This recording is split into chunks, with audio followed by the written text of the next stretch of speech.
Hi there. Welcome to Bourbon Turntable. We are the show that blends the love of music with the love of whiskey. This is part two of our show with Pat Heist and Jerod Smith from Wilderness Trail. There are those guys there. Good looking fellas. We had a great time in part one. Part two, you're going to have I think you'll really enjoy it. We talk a little bit more whiskey. We talk a lot more music. And it's just all in all good time. I think you'll enjoy it. Please leave comments about it, ask questions about it, share it with your friends. We would love if you do that. But we also wanted to tell you before we get back into part two about the Bar Cart Co-op. Bar Cart Co-op is a collection of friends who love to bring you, the bourbon public, great content related to the spirits industry. We have Distillers Talk with Alan Bishop and Christy Atkinson.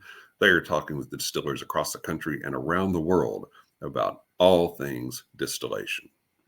Alan also does a show he called One Piece at a Time Distilling Institute. You have a question about distillation, whether you're working in a distillery or you're working out of your backyard. Not that we condone that or recommend that in a state where it is not legal. But if you have a question, or if you just geek out on the distilling industry, send it to Alan. He'll make recordings sharing his insights and his answers to your questions. My Whiskey Den with Pat and Mike. That show every Monday night, 9 o'clock Eastern Time. My Whiskey Den is where craft whiskey is king. That is a fun show to watch. It's fun to be in the chat. Really good people there. And then, of course, you have our show, Bourbon Turntable. So if you're watching us, hit the subscribe button. We would love it if you would do that. Follow us on Facebook. Get on our Facebook group as well. We're having a good time over here. So we have one more announcement before we get into part two of. All right. Don't forget to like, comment, share, subscribe, hit the bell notification to find out when new episodes come out, which is every Wednesdays on all of your streaming services everywhere. Apple, Spotify, whatever other ones there are, and the YouTube where you can watch the live recording itself. All right. Thanks, Mike. Appreciate your help as always. So without any further ado, let's get into part two of our show with Pat Heist and Jerod Smith of Wilderness Trail. And now I've gone ahead and I've poured this sample 4 that you sent over, Jerod. That is the 8-year-old high rye bourbon. Yes, and we'll sip on that for a little bit. But I did have one other distillery question, and that involves something that you alluded to earlier, Pat, and that is the partnership that you now share with Campari. How do you see that changing things at Wilderness Trail, and how do you see that changing things for Campari, in particular, maybe even Wild Turkey? Yeah, I mean, it's hard to really predict exactly what the impact's going to be, but our goal with, getting a partner like Campari was to strengthen our abilities globally. I mean, we're now instead of traveling within the United States, I've just got back from Germany recently. We've been, beefing up our game over in Sweden and Denmark and France and England. And it's a different picture over there. When I walk in over there, it ain't, oh my God, there's Dr. Heist. It's like, who the hell are you? It's like, oh, I've got a bourbon distillery. Oh, really? Well, we like Scotch here.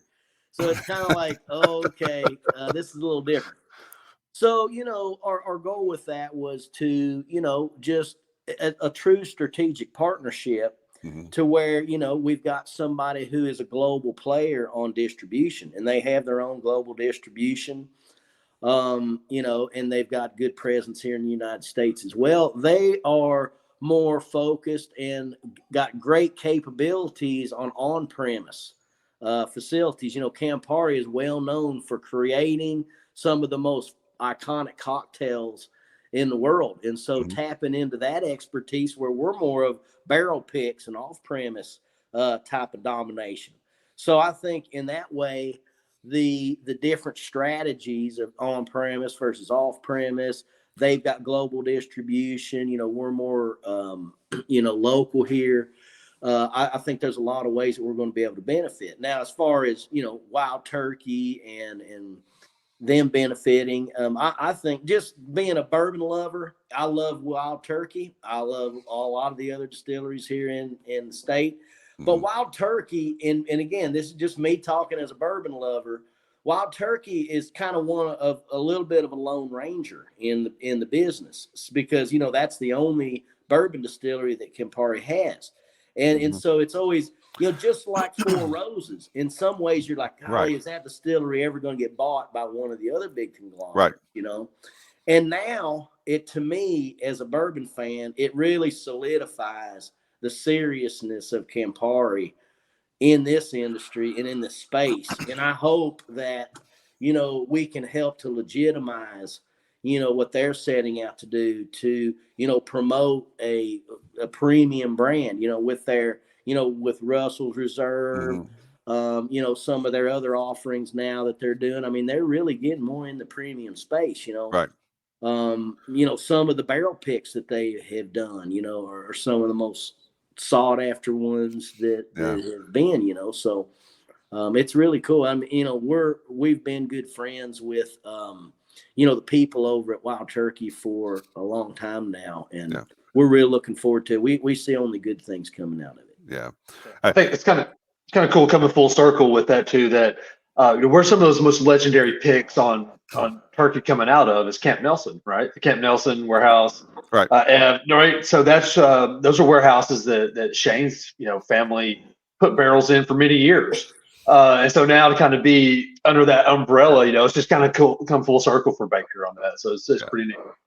Yeah, there are things that you could just imagine. Myself as a bourbon drinker and a bourbon enthusiast, there are some things that you can sit around and you can imagine, okay, well, what they could do this, they could do that, they could do these blends, they could, there are a lot of really cool things that I think can come out of that. And obviously Wilderness Trail getting a worldwide distribution is certainly a great one. And congratulations on all of this, because you guys have worked very hard. You've had incredible success in a relatively short period of time. It may not have felt like it. The odometer may read different than the calendar, but you guys have had a really great run these past 10 years, and it sounds like you're poised to just continue that trajectory. So it's very exciting stuff. Oh yeah. Okay, so as I'm drinking this 8-year-old,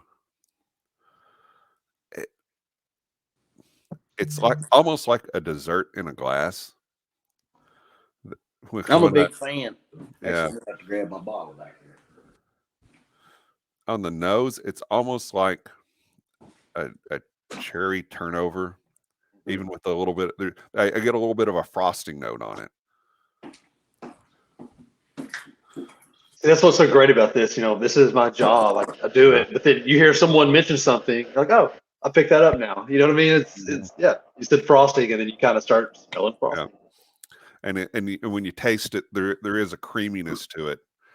That again, when you look at it side by side with the one we tried earlier, the small batch bottled in bond, you don't necessarily get those exact same notes. So how much difference does that additional 4 years or whatever make in the barrel? Well, and this is a small batch also, so this is multiple barrels batched together. Now I did notice on the side of this bottle it says copper column distilled. That's a snafu, because anything 8 years would have been pot still. Yeah, I think on the note that Jerod sent over, it said pot.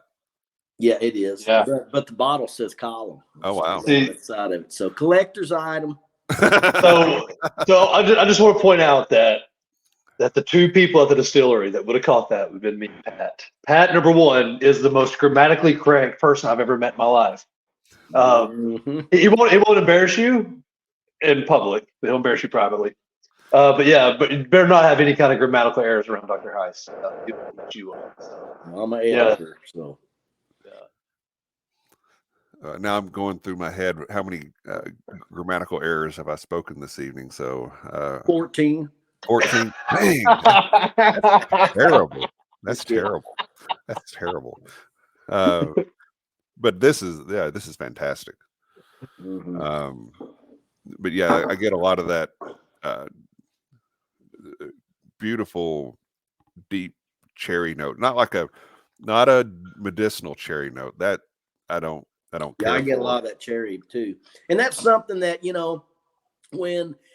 when you set out to make a bourbon, a lot of people, and again, we work with these exact people every day. It's like, I want a cherry bomb. And it's like, well, then make typical bourbon, and it's very likely will have a very strong cherry note to it because that's very characteristic of bourbon. Same thing with vanilla. I want something that's very vanilla forward. Well, if you make bourbon, it should be vanilla forward. I want something that's got caramel. It's like if you're listing out the normal flavors of bourbon, right, you're going to be successful every time because all good bourbon has those flavors. So a lot of people, they get that cherry flavor that they set out to get, but it was going to be there all along, providing they made what the class of spirit was, Yeah. So I don't know. I get a different. It's a different type of. I think with the high rye, the bottled and bond, the 4-year, I don't get that same kind of cherry in it. That to me, this is darker. It's richer. It's and it's got, like I said, it's got that cherry turnover quality to it. It's not overly sweet or anything by that nature, but it has that nice little sweetness and creaminess to it that is very pleasant, very enjoyable. Really, really, really good whiskey. A couple things that we know, just kind of studying it and what happens over time. One thing, you have the chemical reactions that are occurring over time. And one example of those type of chemical reactions would be alcohols condensing with organic acids to form esters. And that is occurring over time. Esters are becoming more complex as the years go on. So you'll have maybe a very singular note, like a strawberry note on the White Dog, go into a pineapple or a bouquet of flowers or something else over time as those chemical reactions occur. And so that's one thing that lends to the complexity of aged whiskey. And then secondary to that, we know by looking at the chemical structure of the wood over time, and we see that about 4 to 5 years into the aging process, a lot of the sugar, a lot of the glucose that is present in the cellulose and hemicellulose backbone of the wood starts actually disappearing from the wood structure, and now it's measurable as soluble sugar in the whiskey. So you've got the combination of these more complex esterification reactions occurring, giving you those more distinctive cherry and other type of notes, floral, etc. And then in addition to that, you've got actual measurable sugar that's accumulating in the whiskey as a result of basically the whiskey is a solvent, and it's dissolving the barrel. And so instead of a cellulose and hemicellulose being long chains of glucose with very difficult beta bonds holding them together, now those glucoses are falling out and actually are measurable in the whiskey. So those are a couple of very important things that occur later on in the aging process that lend to that complexity. Okay. When you're looking at a small batch, what is a small batch to Wilderness Trail? Well, the smallest batches we've done are 2 to 3 barrels. Back in the old days, that was a small batch. Now, when you're talking about small batch, you could be talking about the batch size of the fermenter. The fermenters, we started at 500 gallon, went to 4,000 gallon. Now we do 20,000 gallon fermenter batches. But in terms of small batch bottling, nowadays our typical small batches are probably 20-ish barrels. Okay. So it's not hundreds and hundreds of barrels. Yeah. No. Yeah. So when you're like with this 8-year, how many different batches did you use on this? And do you have any idea? I didn't know if are you able to hand pick some barrels with that, or are you? We had a pretty good amount. I think we did 20 or now a total of I think 30 something barrels of 8-year was what we did. But in terms of how many batches and how many barrels per batch, I'm not 100% sure right off the top of my head. Okay. Yeah, to add on to Pat there a little bit, yeah, 20 barrels is the max we can do on a small batch. Like we have no more capacity, so we really take that small batch to heart with it. And kind of like a neat little interesting note on the pot distilled stuff. It is single fermentation, single barrel. So like the smallest of batches. So one firm made one barrel on it. Which is kind of really neat because even on single barrel stuff, that might come from, like nowadays, it comes from a firm for us maybe of 60 barrels. But back then it was one firm, one barrel. Yeah. So every single barrel was as truly as you could get it. Yeah. Single batch, cool. Single barrel. Yeah. It was actually a thing, Yeah. Yeah. When I'm out, especially, smaller liquor retailers, along the way, I'll always look to see if I can find something that's on the shelf from you guys that's still there. Is there still a pot still out there, and if I find it, I always grab it because that's a bit of history there, and again, it's going to be unique like that. So that's very cool. I'm the same way, man. I scarfed up 3 bottles in Tennessee the other day. I saw some of our single barrel that had a handwritten, and actually I identified these as ones that I wrote the percentage on in the beginning. So Shane and I, we did a lot of labeling in the first several batches we did. I can tell like which ones were his label versus this one. Hang on, let me blow this up. If I can see the percentage now, that if that's a 17, that might have been. Oh no, that one. Let me see the percentage now at the bottom. That'll tell it right there. My handwriting is, I can't really see. Is that printed? That is printed. The barrel number is that written. would have been after we were hand labeling. So somebody else would have labeled that bottle. But our earlier ones, like our 14s and 15s, those would be a lot of Pat Heist and Shane Baker. Well, let's talk some music, and let's start with Fulcrum. Yep. Tell us about Fulcrum.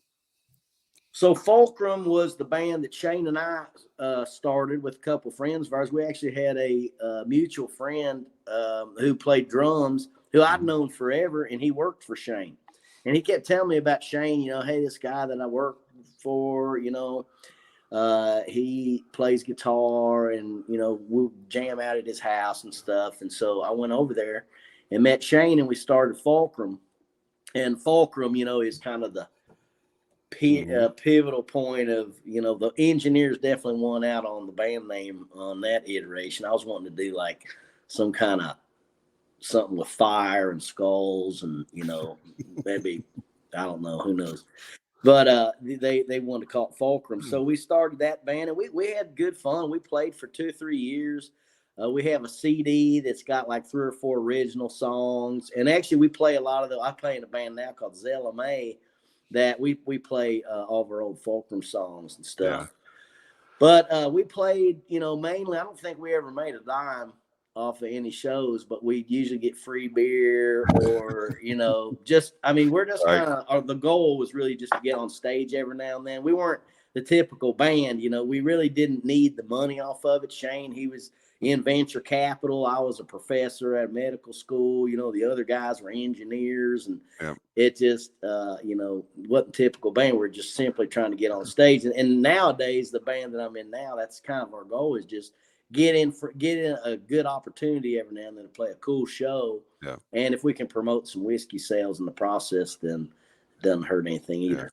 Yeah. Now, what year was were you doing Fulcrum? So Fulcrum would have been like 2000, maybe even as early as late 1990s, and then early 2000s. It was probably 2003 is when I moved to Pikeville to become a medical micro professor.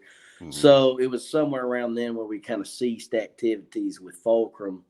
And then over the years, Shane and I, we kept in contact. And we started Firm Solutions, and he's got an open invitation to join back in the band, but he's retired from that. He's trading in his guitar playing for maritime boating skills in his boat. Well, and you mentioned Zella May. I don't have a picture of Fulcrum, but I did find this picture of Zella May. Yep. And yeah, look at those boys. So is there a tour schedule for Zella May? What's the plan here? Well, the only show that we've got on the calendar, we're actually, if you're familiar with, this is actually a exclusive announcement here. But if you're familiar with the Drammers Club, Charlie Prince and the Drammers, so they're doing their 10-year anniversary in New York City, and we've been asked to play at their 10-year anniversary party. So very cool. That sounds like a good opportunity. So I think we're going to do everything we can to try to make that. Yeah. Well, you heard it here first. There we go. Turntable exclusive. There we go. All right, Zella May is well funded now for their tour schedule. So cool. Yeah, actually, the last band practice I was at, the guys were like, you could just get your own band, I guess I know, but I got a soft spot for you guys. What's the fun in that? I know exactly. Where's the struggle in that? Right. You got to carry in your own gear, and be very authentic about it, right? So I've got a couple of questions that we ask all of our guests, and Jerod, so I'll start with you. What was your first album? Do you remember, or are you even old enough to have bought an album or CD, or were you just a streamer? No, so I'm 42. So and I'm lucky I had a dad that was into music. He was big into vinyl. So my younger years was playing with vinyl, playing with 8-track. You know what I mean? Like some stuff was just on 8-track, and we had this big, huge Sears buffet console that had an 8-track player. It had the turntable. Yep. And then in '86, my dad was a very early adopter of CDs. I remember he bought this portable CD player. It took 6 C batteries to make it portable. Yes. And so then kind of went to CDs with that, but he always had a really, really good vinyl collection. My dad was kind of, I don't know how you describe him, kind of like a backwoods hippie kind of dude, very country, very rural, but also like into just a lot of stuff that people in Wayne County, Kentucky weren't into. Yeah. So I got to experience all of that and go through my brother, who's Pat's age. Actually, I went to college with Pat, was big into music as well. So, I went through the old solid gold country scene with my dad and the old classic rock with my brother. I got to go through kind of the modern pop of the 80s with Devo, and he was really big into punk as well. So I got a really good education. I even wrote a poem one time called Kentucky Uber Alice, with kind of a punk theme to it. Dead Kennedys. Yeah, for sure, man. The Dead Kennedys, California Uber Alice. Yeah. So yeah, man. So I love it all, and then as I got older, kind of started embracing more stuff. I listened from my grandparents, like mountain music, stuff on the 5-string and the Mando. Yeah. And I like it all, man. I like heavy metal. Pat turned me on to this. I forget their name, but this band from Louisville, man, that I was listening to pretty hard there for about 3 or 4 months. It really jammed out hard, man. I just kind of like whiskey or spirits. Like I don't really, if it's good, I like it and I appreciate it. So I'm lucky to be exposed to a lot of stuff. Yeah. So do you remember your first album? The first? Yes. Yeah. Yeah. George Jones' Greatest Hits. Love it. Who's gonna fill their shoes? Now, have you seen the George and Tammy show that's on Paramount, I think, or HBO Max or something? No. I just can't bring myself to watch it yet. Divorce.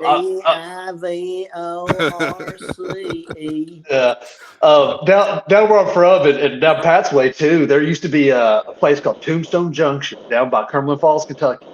And it got a lot of older country people in the 80s. And my dad would take me down there all the time. And I was really lucky to see Tammy before she died. I got to see George Jones probably 6 or 7 times. I've seen Loretta 2 or 3 times.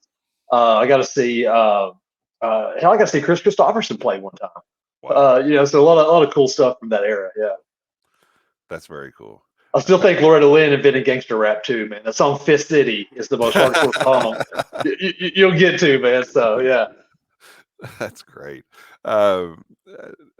Pat, do you remember what your first album was? The first album that I remember listening to was probably Tiny Tim. But I graduated up to I remember like every year when it was my birthday, my parents, like, the thing was they'd buy me an album. Yeah. And I was really into AC/DC. And I remember thinking, damn, I'm gonna be like 15 years old before I get all the AC/DC albums. I started off with actually Back in Black was the first one. I got Back in Black, and then For Those About to Rock. And then I did all the Brian Johnson ones, probably all the way up to like Fly on the Wall. Yeah. And then went back. Then the Powerage and High Voltage and those old Bon Scott, Highway to Hell. Highway to Hell, yeah. Yeah, man. But I remember I got one album a year for my birthday, and I was thinking, God, man, this is slow going here. I got to pick up a lot of aluminum cans to like get an extra one between the two birthdays, dig through a lot of trash piles and get I remember we used to collect M&M Mars wrappers, and if you could get like 50 of them, they would send you a $5 bill.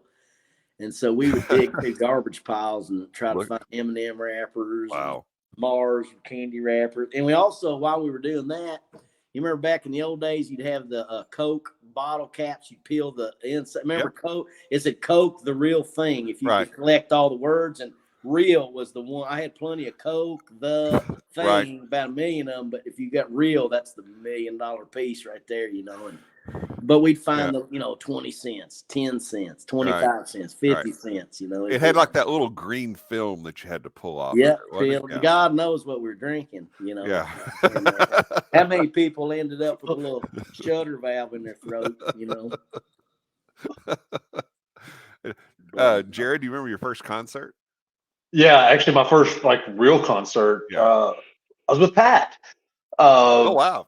It was 1997 at the Red Mile in Lexington, Kentucky. They used to do Memorial Steaks Day. And we went and saw Seven Mary 3, and they had a chili cook-off. And that was my first big concert. Besides, I'm talking about stuff with my dad, Loretta Lynn and stuff. I'm counting like those were smaller. Those were at outdoor venues. This is a small, maybe 300 people. I mean, so that was, I guess, my first real concert. My first big concert was Seven Mary 3. Yeah. Wow. A little trivia on Seven Mary 3, the band. Where did they get their name from? I don't know. Tell me. That was the call letters for Chips. Seven Mary 3. Very cool. Well, so they're a popular album then, American Standard. Yeah. You remember that? Yeah. Where they get that name from? Toilets. It was, man.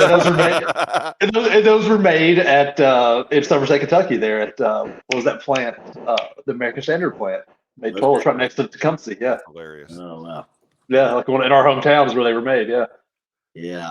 The first concert I ever went to technically was the Grand Ole Opry, and I saw Loretta Lynn, and George Jones actually joined her on stage at the end. Yeah. Now, the first rock concert I ever went to, my parents, man, were super cool and generous at taking me to real cool concerts when I was a minor. Yeah. And my Aunt Sharon is another one I'll give a shout out to. But the first concert my parents took me to was Heart on the Dog and Butterfly tour. And a little known person opened up for him named John Cougar. Yeah. And it was before, right when Jack and Diane just had come out, man. And it was just unbelievable. He was great. I saw Journey and Bryan Adams opened up in 1983 on the Frontiers tour. I saw Billy Squier in 1983, and Def Leppard opened up for them. Wow. Saw Van Halen in 1984 with David Lee Roth. That was really cool. My parents took me to that. REO Speedwagon, 1983. Where are you going? I've seen a bunch of concerts. Where are you going? Knoxville for these, or? Well, Clinton County. When I saw Billy Squier and Def Leppard open up, that was actually at Rupp Arena in 1983, and then I also saw him at the Knoxville Civic Coliseum and a band called Saga opened up. You remember that song, On the Loose? I remember Saga. Yeah, they were like one hit wonder. Yeah. And I've been to Knoxville Civic Coliseum before too. That's that's not the best concert venue in the world, but for that, back in that day, it worked. Oh yeah, it worked. Louisville Gardens, that's another one. I just saw where they're bringing that back. Are they? Yep. Just saw that. I didn't realize I guess I should have known it was still there, but I didn't know they did. I thought they knocked it down for some reason. Now I can tell you from personal experience, I won't get into any details. You can get from Louisville Gardens to jail without ever coming above ground. Just to full disclosure. Well, rumor has it you've heard that, I guess so. Oh yeah. Allegedly, somebody told me that that's possible. Okay. Can we get a freedom of information request on Pat's criminal record? A friend of a friend may have told you that, huh? And I can also tell you that the closest payphone getting out of jail is the one at the White Castles in Jefferson County. Back in the day before cell phones, if you just happen to be in that predicament. Well, thankfully we're not in that predicament now. So, so when Pat, when you're in, when you were playing with Fulcrum, or when you're playing with Zella May, what type of music are you playing? I know you've got some original tunes, but I know you've do some covers as well. What are you covering? Yeah, so anybody's interested in checking out our songs, you can go to like Spotify, I think YouTube, we got it. Sometimes when you type in the word Zella May, you got to put in an exclamation point after May for some reason. It pops up easier. But the type of music that we like and the type of covers we play are like Alice in Chains, Black Sabbath, Soundgarden.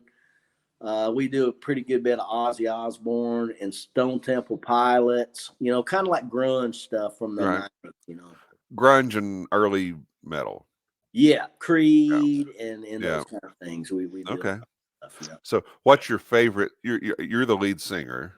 Yep. So what is your favorite song that you cover? What is your favorite one to sing? We do a really good job of Ozzy Osbourne, Mama, I'm Coming Home. Like and we actually do a really good I Don't Know by Ozzy, and our guitar player, man, he can cover every note. So it's pretty cool to play that. But my voice goes really good with like Ozzy, Lane Staley, Stone Temple Pilots. We do a lot of Stained, that kind of stuff. That's kind of what suits my vocal profile. Yeah. I just want to jump in real quick. And I had no doubt, dude, you're on Spotify, man. I'm impressed, bro. Look at, Pat Heist right there. Yeah, man. Right there, man. I'm impressed, bro. You're right there, Joe Rogan on Spotify now, man. I told Shane whenever we're on DistroKid and that like racks up money. I told Shane whenever we get over $20, we'll sit down and figure out how we're going to divvy it all up over all Fulcrum songs. But last I checked, we were like at $10.63. So we don't got to worry about splitting up dividends just yet. I'm going to write a script where I can set my phone and just have a little finger kind of touch and keep playing your songs to get your play count up. I'm going to hook you up, dude. We encourage all listeners to get on YouTube and build our views from 10 to let's try to get them over 20 by the end of the night. We with pretty much all of our shows, we do a companion Spotify playlist. So the music that we talk about on the show, we'll pull together a playlist so that people can watch the show and then they can listen to the music that we were talking about. So we'll definitely have some Zella May tunes included on that playlist. So hopefully that'll help boost that up a little bit for you. Oh yeah, we want to get over 20 by the end of the week. We'll work on that. Hey, here's that photo that you're talking about. Yeah. Oh yeah. Yeah. Look at those studs. Yes. The little. Right. We even have the bottle there. A couple beers. Baby bottle next to the beers. It's fantastic. Well, I never realized that having a little baby with you at a concert was such a chick magnet type of a thing. I would have probably done that a lot earlier. I would have rented a kid. Rented a kid. Yes, rent a kid. The effect it would have. Yeah, we all took turns with Mary Kate. Remember my friend Jay, even like we all like pushed her around for just a little bit. Like it worked. But you'll have to send the updated version of that, the one where we redid the pose with we had Mike Hines from Nashville Barrel Company sub Mike, and we redid that same pose at a ZLMA show that we did at the Burl in Lexington, actually. Oh, yep. I forgot about that. Yeah, we had Mike Hines in there. It's great. I love it. So Jerod, what are you listening to now? What when you're driving from your house to Danville for work in the morning, what music are you playing? So I'm really into a band right now. I got turned on to them late last year called Rainbow Kitten Surprise. And I really love their music. So usually listen to some of them. If I'm driving to work, there's many times I will put on some really hardcore rap or hardcore trap music to get kind of pumped up and excited, because there is no one that can brag like a rapper. You know what I mean? And that kind of that bravado, that swagger, and sometimes you just get a little bit of that, and kind of go in to do your job, with that a little bit. But yeah, I like mostly some good chill stuff. Been listening to a lot of Sturgill Simpson lately too. Okay, yeah, love that. Now I don't know Rainbow Kitten Surprise, so like I said when we were talking earlier, I always learn something from the folks we have on the show. That there are bands out there that, as much as you want to think that, okay, I know a lot of different bands, there's always something that we find that, okay, I don't know that one. So tell me about that band. Yeah. So Rainbow Kitten Surprise, they're really awesome musicians. I think they're out of Boone, North Carolina, but they do alternative rock, and it's just it's kind of one of those treats when you find a band like for the first time, like, oh, I just discover these, but they have like 3 or 4 albums already out. That's really good. So you get to kind of like immerse yourself in it, kind of like finding that good show on Netflix that's got 7 seasons already. So you just get right in. Right. Yeah. But like Dr. Pat was talking earlier with AC/DC. Yeah. You kind of jump in the middle and then follow it forward, and then eventually work your way back. And I think that we all have bands like that. Most people that we end up listening to, we don't usually find them with their debut album, the first year they come out. There's usually a little bit of a track record there, and it's always fun to dive in wherever you are. But if it's a band you really love, absolutely go back, listen to what kind of built it up to that point. And hey, we got to do a little bit of that tonight on the whiskey side. We were tasting some new stuff, and we got to go back in the time machine and try some of the stuff off the pot still. So we it's not as easy to do that with whiskey as it is with music, but when you get the chance, I think that's pretty cool. So. Yeah, I think like Metallica, that was another band I started with, And Justice for All, right? In which my dad took me to see that show too as well. And so that was 3 or 4 albums into their career, and then I went backwards and then started listening to Kill 'Em All and Ride the Lightning and Master of Puppets, and then Garage. Actually, I think Garage Days Incorporated might have been the first one that I listened to, and then that was either right before or right after And Justice for All, and then the Black Album, Right. And I remember the saturation point for me on Metallica was Black Album. I mean, they were the biggest. God, they had the box set out. Yes, I saw Metallica like 20 times in concert, and literally, like when they cut their hair off was literally when I said I can't deal with Metallica. But I like a lot of the stuff they did, like Load and Reload. Yep. I don't like any of the new stuff though, I have to say. And I'm a big Metallica fan. The fact that they went with some other distillery besides Wilderness Trail, I got a sore spot because they didn't do their homework on who's the biggest Metallica fan of the industry. Yeah, well, and that was going to be a question I was going to ask you is if you could make a whiskey for a band, what would that band be? Very simple. I know this answer. Classic Gene Cairns here. You see that on there. So we're gonna reunite Slayer, and then for the sole purpose, for nothing else. So you well, they can don't make a realize whiskey they for don't 'em. know they've still got a show yet to play. It's just what's it going to take to get them to do it, you know? Yeah. Okay. So I want to circle back to that in just a second. But I want to ask you this first. What whiskey would that be that you would make for Slayer? Well, I've already actually had a conversation with the lead singer of Slayer about this particular idea. I was wanting to do, bourbon has to be aged in a new charred oak vessel, and I was wanting to do new charred oak caskets and do the first casket strength release. Oh my and gosh! Be the official bourbon of Halloween, the official bourbon of heavy metal, the official bourbon of most dark things in the world. But that's kind of one idea I had, and I pitched it to the lead singer of Slayer, and literally he was like, "Damn, dude, that's a screwed up idea." I was like, "I know I'm on the right track then." Scared off Slayer. I love that. That is. And I mean, initially incredible. I had, the problem now is getting somebody to build the dang caskets. I've already been through the Amish. I've talked to all the barrel makers, and they're kind of like, wait a minute. I called a patent attorney about it, and it took him like literally 30 minutes before you realize, well, wait a second. You're talking about putting whiskey in a receptacle for a dead body? It's like, yeah, man, that's what I'm talking about. And I want it to be a casket strength. I want to, trademark the name. And he's like, well, that's really not unique. And I was like, putting whiskey in a casket is not unique. I mean, so anyway, but that would be my dream for that relationship. But I think I already scared him off. Okay. So, Slayer, you are, it's pretty well known that you're a huge Slayer fan, and we went through a lot of different bands before Slayer came up. So,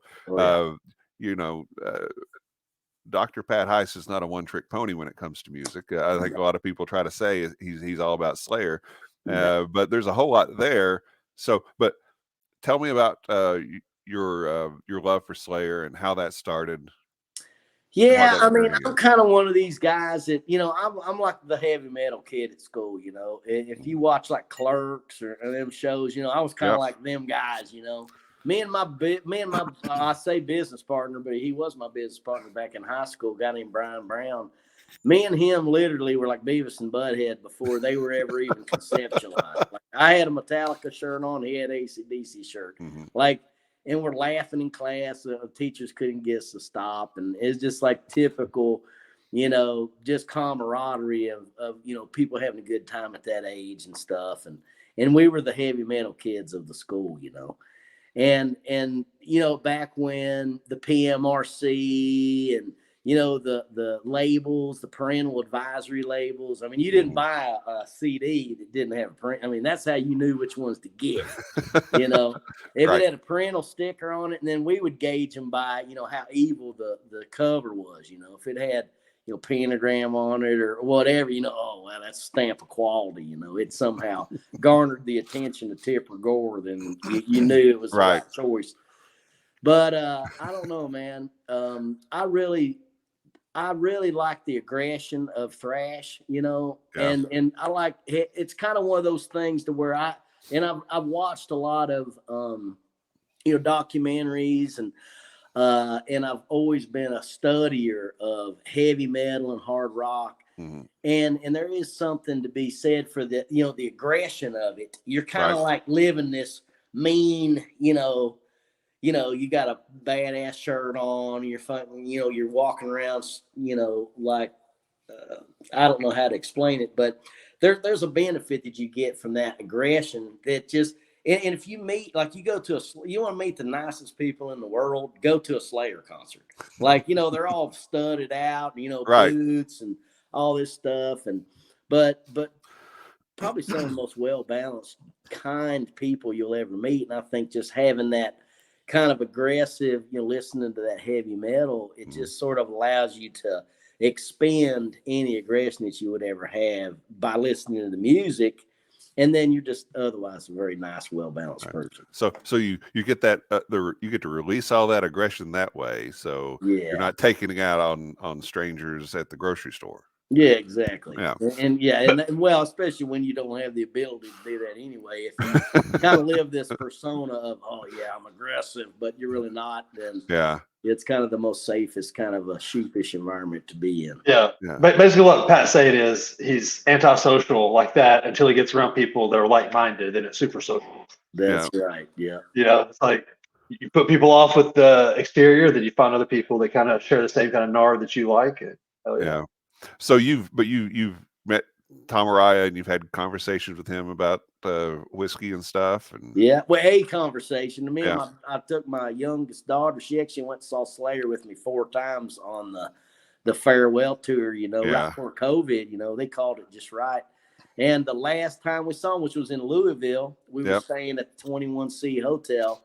And we came in. We actually went down the street to a candy shop. Took my daughter was on like 12 or 13 at the time, and we went and got a bag of candy. And when we came back to the hotel, it was like, holy crap, man, there's Slayer right there. And I was like, man, I mean, I've given TED talks and been a seasoned lecturer and spoken in front of thousands of people, but man, I literally like cowered, and my daughter, she had her Slayer shirt on, and she's like, Dad, we got to go out there and meet him. And I was like, oh God, you're right, we do. Yep. So we went out there, and Tom, he was the one that I kind of gravitated towards, and his wife was there, and I'm actually friends with her on Facebook and stuff. But they're talking about coming to the distillery. Hopefully, I can talk them into doing a reunion show. Yes, you need to do a reunion show with the release of the casket strength whiskey. That's right. Yeah. You talk about something that would sell out in an instant. No kidding. And keep your Pappy 23. I've got casket strength whiskey. Well, and the thing, what surprised me more than anything, there's all these high profile people coming out of the woodwork of like, hey man, when you dump the whiskey out of there, I want to be buried in that thing. So it's like, forget about kiss caskets. This is the new trend coming into the 2023, man. It's going to be get cremated or buried in a casket that previously had aged whiskey in it. Think how good it'd smell in there. Not that it'd matter, but okay, yeah.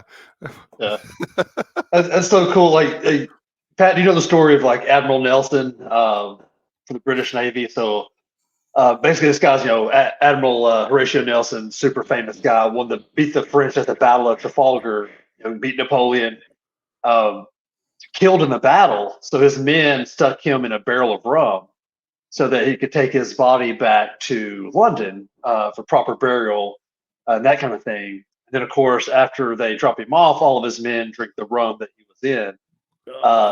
So, like, if you see like rum, sometimes it's called Nelson's blood or something like that for that reason. But I would totally do that with you, man. Put your dead body in there after you die, and I appreciate that you would drink my entrails,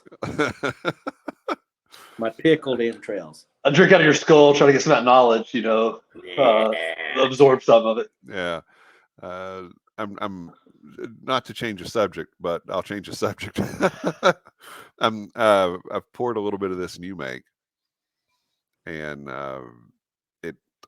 tell us about this, Jerod or Pat.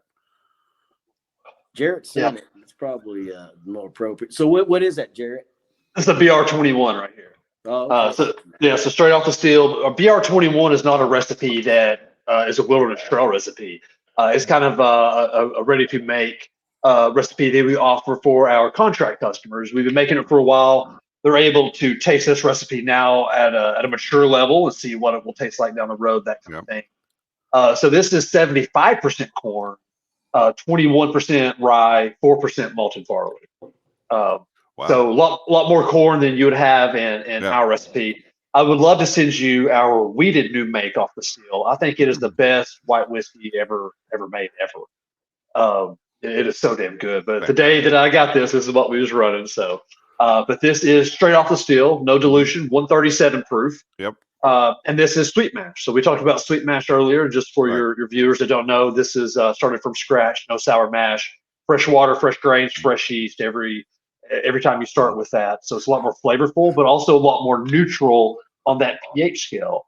So when you're able to drink this at 137 proof, it's not down in the threes or so on the pH. We're in the say the low fives or something.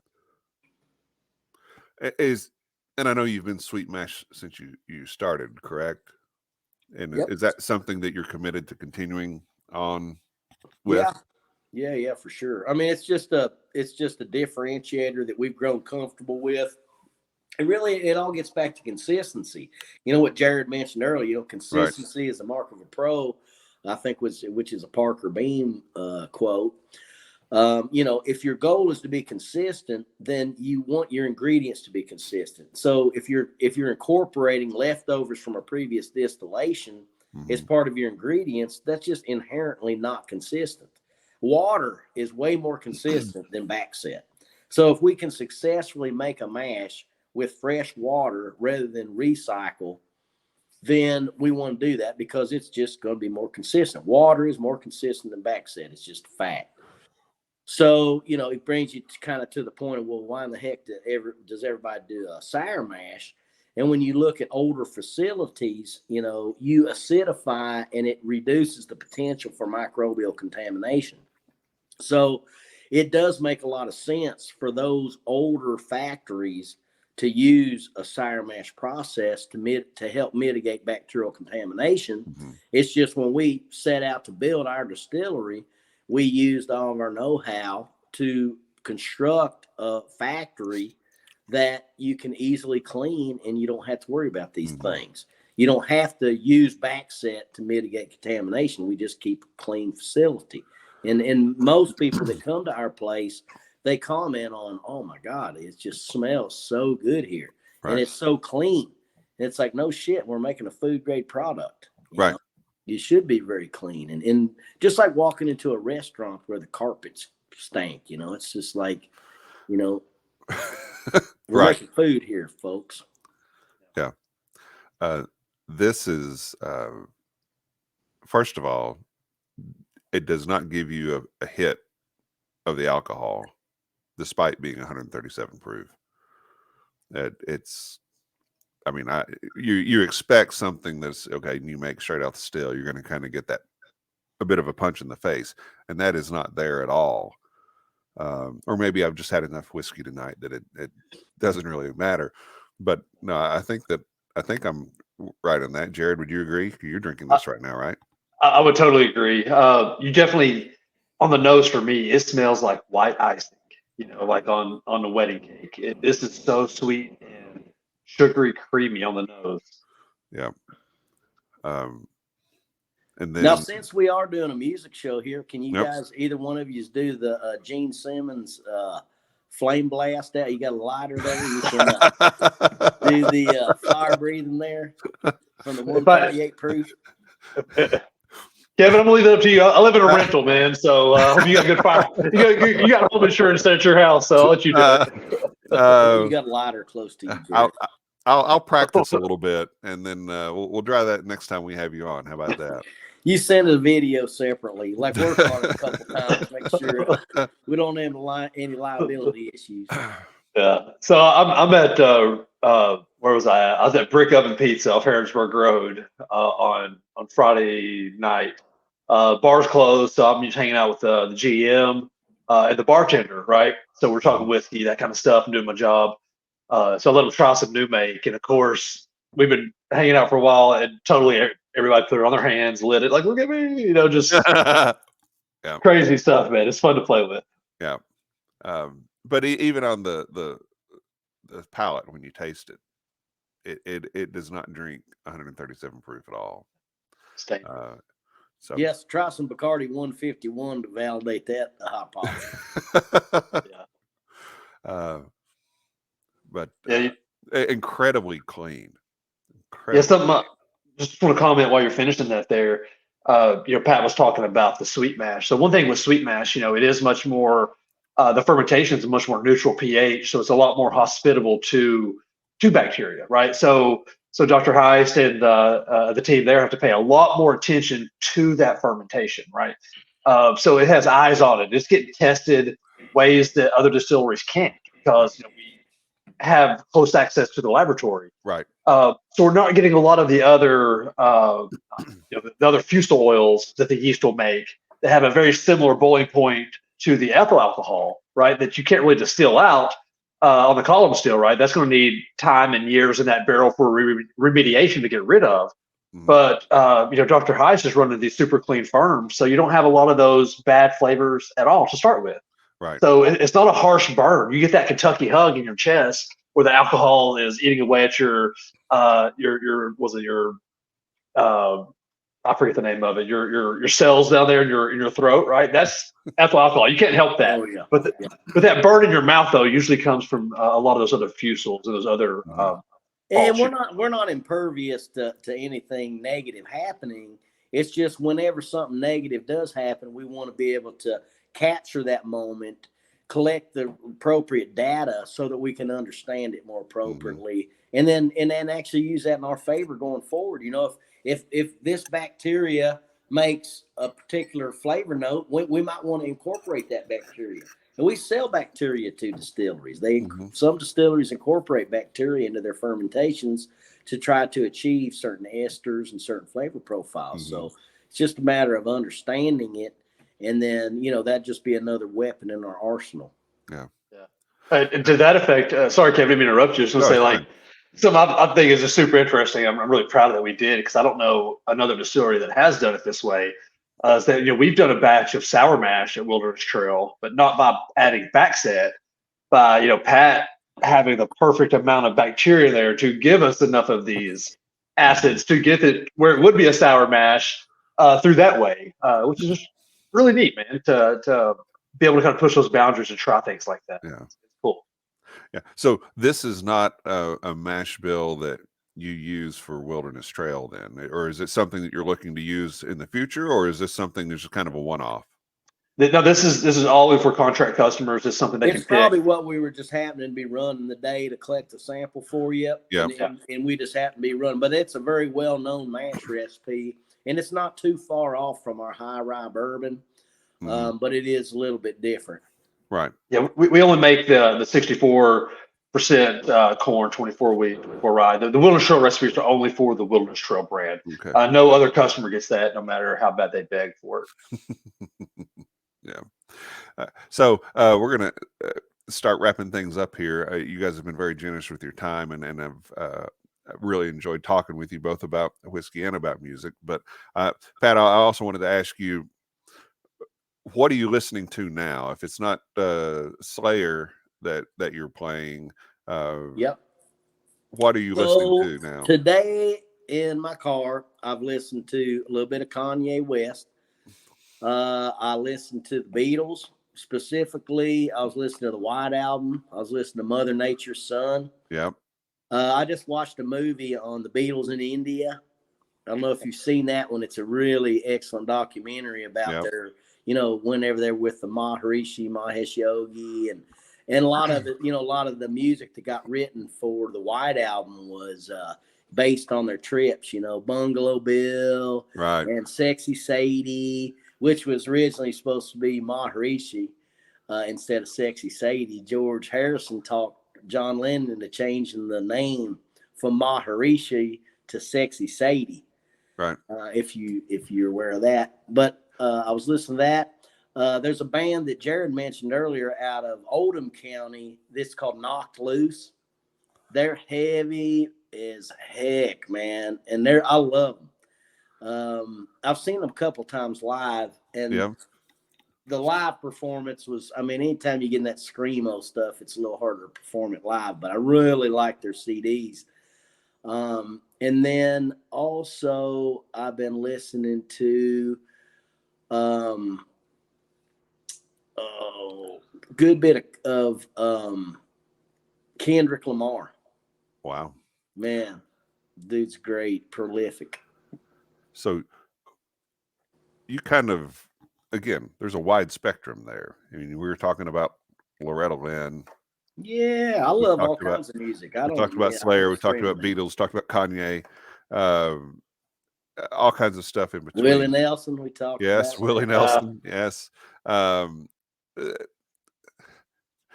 me, one of the things that is a parallel between whiskey and music is don't just. To me, I would say, don't just latch onto one thing. Yeah. Don't say you don't like rye. Right. Really.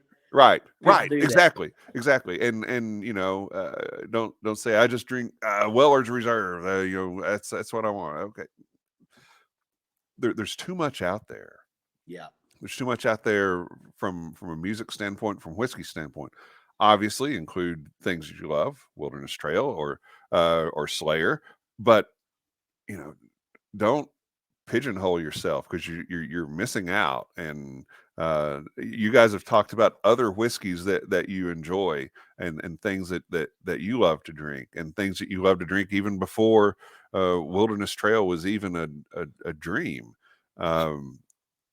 So to me, that's more than just vanilla ice cream at that point. The 31 flavors. That's right. You gotta be prolific. And it's only expanding from there, right? That's right. Same with music. We like all kinds of Brandy Carlisle, Slayer. Oh, yeah.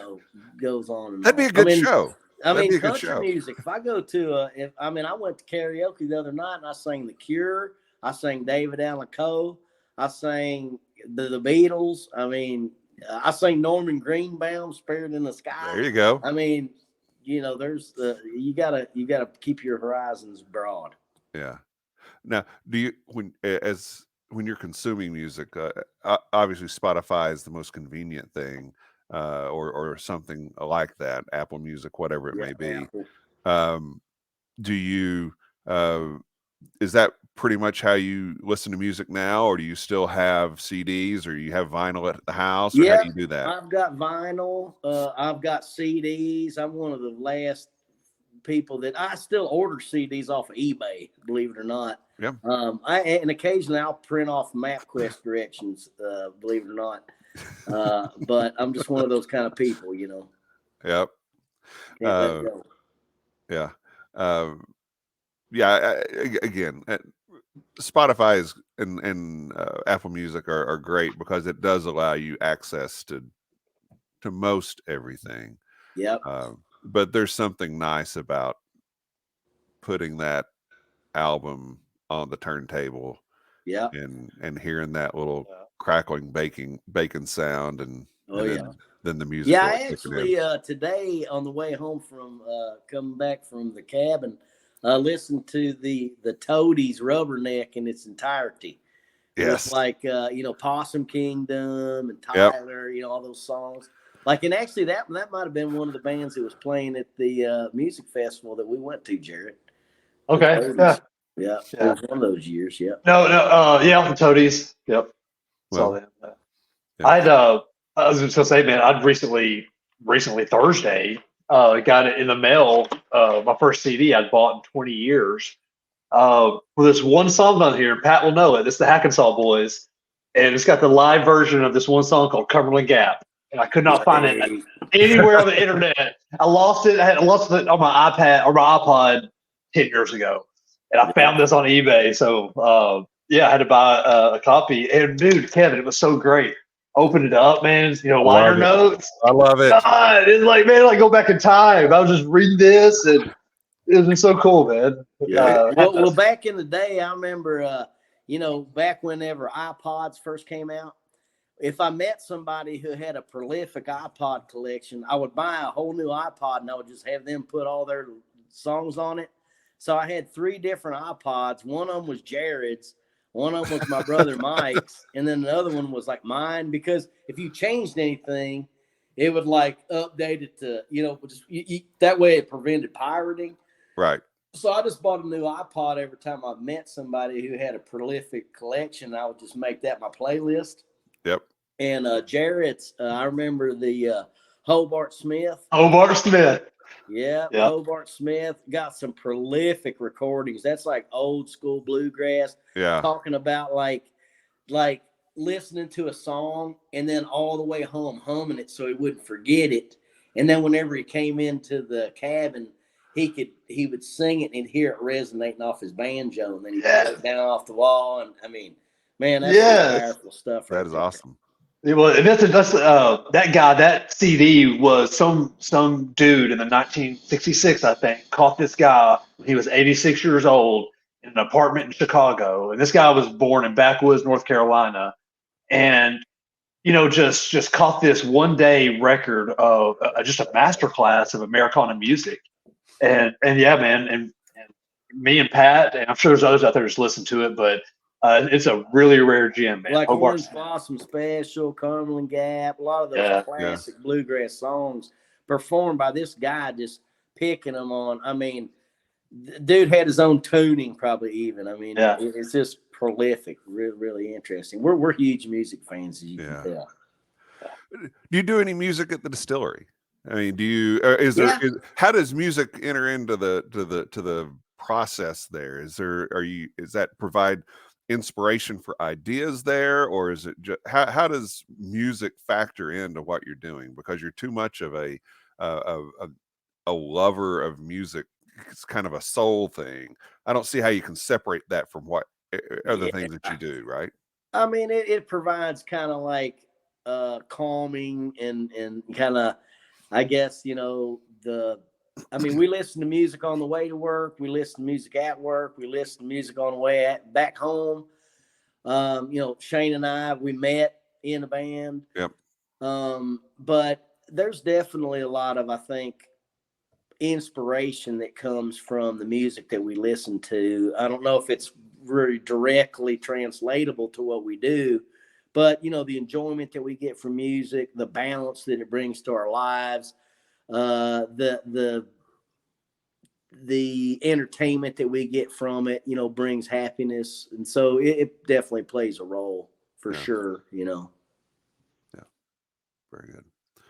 All right, gentlemen, you've been very generous with your time, and I hope I've not kept you too long, but this has been fascinating from the whiskey discussions and discussions of music. And I hope you've had a good time as well. But I guess as we're wrapping things up, let's talk about where people can find you guys on social media. Jerod, given your role at the company, we'll start with you. Yeah, man, you'll find me best way, where I usually post what I'm doing. Distillery stuff is on Instagram at Jerod Ray Smith. That's Jerod. We do have at Wilderness Trail Distillery for our Instagram account.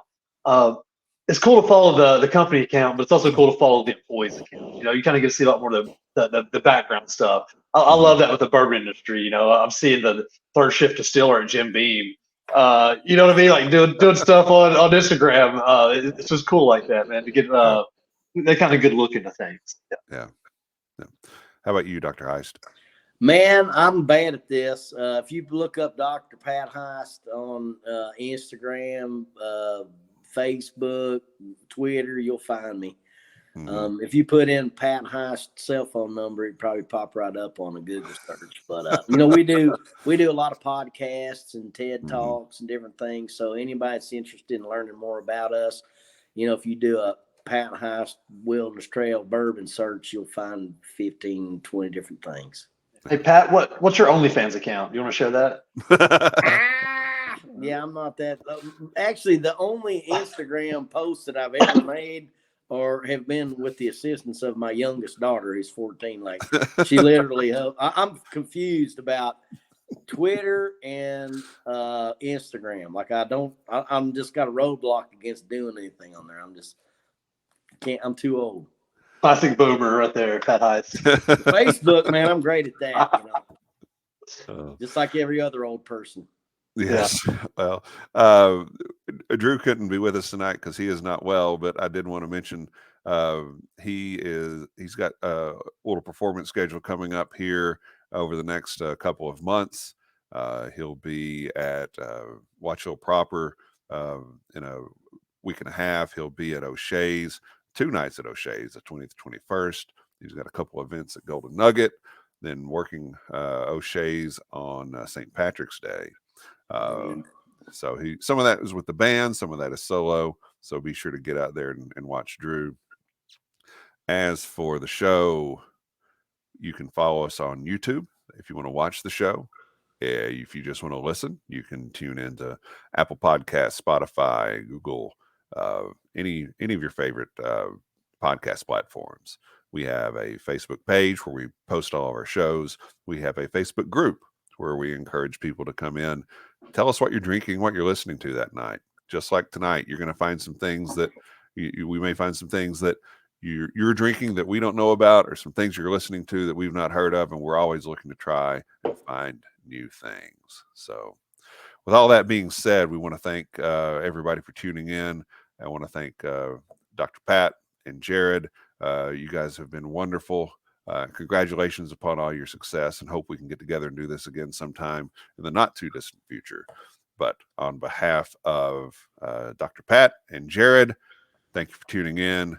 Cheers, love, and Freebird.